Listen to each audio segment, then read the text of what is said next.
Assalamualaikum warahmatullahi wabarakatuh. Selamat pagi semuanya. Perkenalkan, nama saya Ananda Yudi dengan NIM 220306026, mahasiswa program studi peternakan Fakultas Pertanian Universitas Sumatera Utara. Pada video kali ini saya akan membahas tentang 3 materi. Yang pertama biosintesis telur, yang kedua struktur telur, dan yang ketiga menghitung volume telur. Langsung saja ke materi pertama tentang biosintesis telur. Biosintesis telur itu ada 3 tahap. Pertama, sintesis yolk, sintesis albumin, dan sintesis kerabang. Sintesis yolk terdiri kurang dari 50% air. Selebihnya merupakan protein dan lipid dengan perbandingan 1:2. Lipid dalam yolk berbentuk lipoprotein. Padatan yolk merupakan fosfoprotein yang juga disebut fosfitin, lipoprotein, lipovitelin, atau high density lipoprotein atau HDL. Karbohidrat yolk adalah polisakarida dalam bentuk manusia glukosamin. Pembentukan atau sintesis komponen-komponen yolk terjadi di dalam hati, di bawah koordinasi hormon-hormon gonadotropin dan steroid. Setelah yolk disintesis, maka akan disalurkan ke ovarium. Pada ovarium ini akan membentuk folikel-folikel dan mematangkan folikel serta menghasilkan hormon-hormon reproduksi seperti estrogen dan progesteron. Setelah yolk matang di ovarium, maka akan jatuh ke infundibulum. Infundibulum ini akan menangkap yolk yang jatuh dari ovarium dan akan difertilisasi dengan menggabungkan yolk dan sperma. Proses fertilisasi ini terjadi selama 15 menit. Setelah difertilisasi, lalu akan lanjut ke bagian magnum. Pada magnum ini terjadi sintesis albumin cair dan kental serta sintesis kalaza. Magnum terdiri dari banyak sel kelenjar yang mensekresikan air dan protein. Albumin terdiri dari 90% air dan 10% protein. Protein pada albumin ini terdiri atas 54% ovalbumin, 18% konalbumin, 11% ovomucin, 8% ovoglobulins, 3,5% lisosime, dan 1,5-3% ovomucin.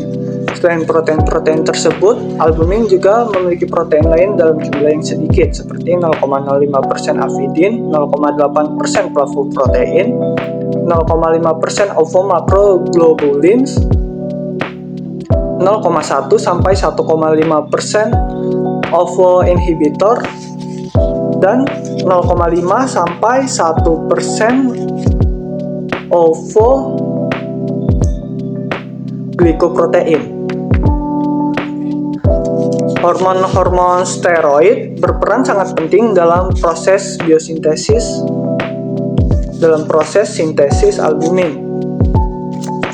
Proses sintesis albumin ini terjadi selama kurang lebih 3 jam. Setelah proses sintesis selesai, maka akan dilanjutkan ke ismus. Pada ismus ini terjadi proses biosintesis membran kerabang telur. Membran kerabang telur itu ada membran bagian luar dan membran bagian dalam. Membran ini akan membungkus yolk dan albumin tadi sepenuhnya. Dan proses ini terjadi selama kurang lebih 1-2 jam. Setelah proses ini selesai, maka akan lanjut ke uterus. Pada uterus ini terjadi proses sintesis kerabang telur. Uterus ini terdiri dari banyak sel yang dapat mensekresikan kalsium karbonat dan protein. Kerabang telur terdiri dari 95% kalsium karbonat dan 5% protein. Kalsium karbonat diangkut dari darah oleh plasma darah ke uterus melalui kelenjar khusus. Hormon yang sangat berpengaruh untuk proses sintesis kerabang telur ini adalah hormon estrogen dan progesteron. Proses sintesis kerabang telur ini memiliki waktu yang lama, yaitu 18-21 jam. Setelah kerabang telur disintesis, maka akan telur menuju ke vagina. vagina ini berfungsi untuk mengeluarkan telur. Dan telur akan keluar melalui vagina. Proses pengeluaran ini terjadi sekitar 15 menit. Yang terakhir kloaka. Kloaka ini disebut muara 3 saluran, yaitu saluran reproduksi, saluran feses, dan saluran urin. Pada proses kali ini dia akan berfungsi sebagai saluran reproduksi untuk mengeluarkan telur. Oke, sekian dari biosintesis telur. Selanjutnya kita akan masuk ke materi kedua tentang struktur telur.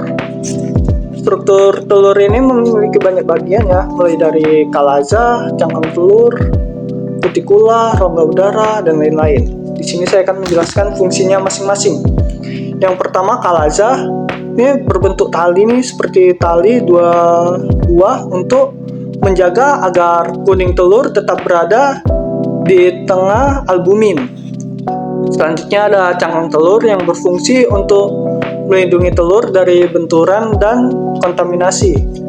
Lalu ada membran kerabang yang berfungsi untuk menjaga keseimbangan air dan gas di dalam telur. Lalu ada albumen cair dan kental. Albumen ini berfungsi sebagai sumber nutrisi dan air untuk embrio. Lalu lanjut ke membran vitelin. Membran vitelin itu yang mengelilingi kuning telur ini berfungsi untuk melindungi kuning telur. Lalu ada latebra yang berfungsi sebagai nutrisi pada awal perkembangan embrio. Lalu ada diskus germinalis yang seperti titik di kuning telur itu, titik berwarna putih atau berwarna merah muda yang berfungsi sebagai tempat perkembangan embrio. Lalu ada kuning telur. Kuning telur ini adalah ada bagian gelap dan bagian terang yang berfungsi sebagai sumber nutrisi dan energi untuk embrio. Lalu ada rongga udara. Rongga udara ini berfungsi untuk membantu embrio bernapas saat telur dirami. Dan yang terakhir ada kutikula, berfungsi untuk mencegah keluarnya air dan masuknya bakteri. Sekian dari materi struktur telur. Selanjutnya kita akan masuk ke materi ketiga, yaitu menghitung volume telur. Pada materi ketiga ini kita akan melakukan percobaan untuk mengukur volume telur. Di sini kita menggunakan 4 sampel telur, yaitu telur ayam negeri, telur bebek, telur ayam kampung, dan telur puyuh. Alat dan bahan yang digunakan adalah suntikan untuk mengukur volume telur, lalu ada gelas yang diisi air penuh, lalu ada mangkok untuk menampung air yang tumpah. Prinsip kerjanya adalah saat kita memasukkan telur ke dalam gelas yang penuh air, maka sebagian dari volume air dalam gelas itu akan keluar dan masuk ke dalam mangkok. Volume air yang ada di dalam mangkok sama dengan volume telur. Jadi kita mulai.